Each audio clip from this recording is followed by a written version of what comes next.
សួស្តីថ្ងៃនេះខ្ញុំនឹងបង្ហាញអ្នកគ្នាអំពីរបៀបនៃការ share link ទៅឲ្យអ្នកផ្សេងទៀតអាចចូលទៅក្នុង Canva របស់អ្នកគ្នាធ្វើការ edit ធ្វើការ view ឬក៏ធ្វើការ comment បាននៅលើ slide ហ្នឹងអញ្ចឹងវិធីសាស្ត្រនៃការធ្វើគឺងាយស្រួលទេតទៅពីអ្នកគ្នា design slide ឬក៏ design អីហើយ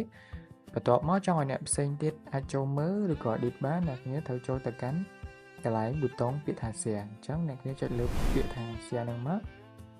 តបមកវានឹងលោតចេញផ្ទាំងបែបនេះអញ្ចឹងអ្នកគ្នាត្រូវមើលទៅលើកន្លែង access level តបមកចុចទៅលើពាក្យថា only you can access តបពីយើងចុចអញ្ចឹងយើងនឹងឃើញពាក្យថា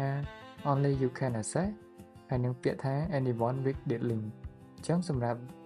កណ្ដាលនេះគឺសម្រាប់តែអ្នកដែលគាត់មាន account ជាគ្រូជាអីអញ្ចឹងណាឬក៏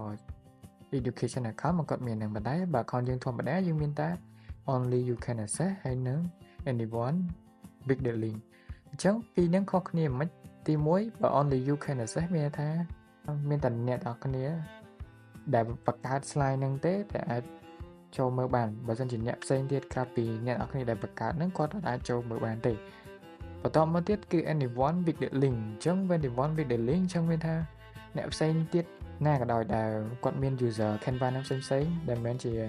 អ្នកដែលបង្កើត slide ហ្នឹងដំបូងអញ្ចឹងគាត់ក៏អាចចូលមើលទៅលើ slide នឹងបានដូចគ្នា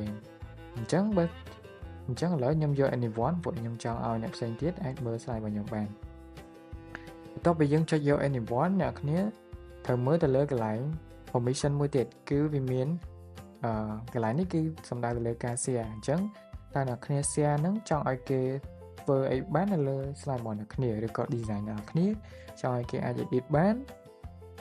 មានថាគេអាចកែ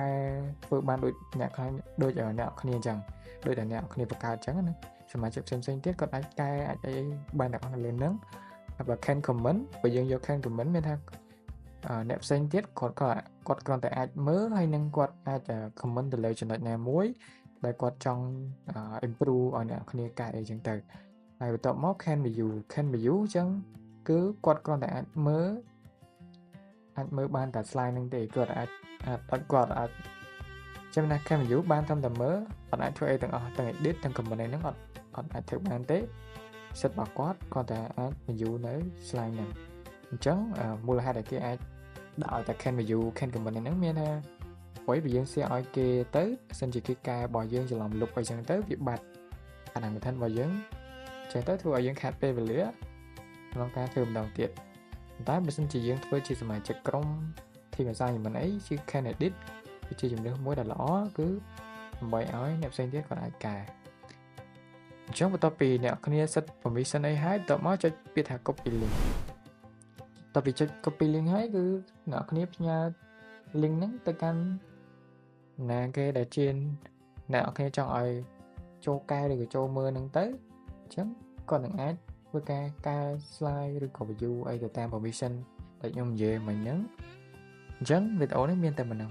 ជួបគ្នានៅវីដេអូក្រោយបាយបាយ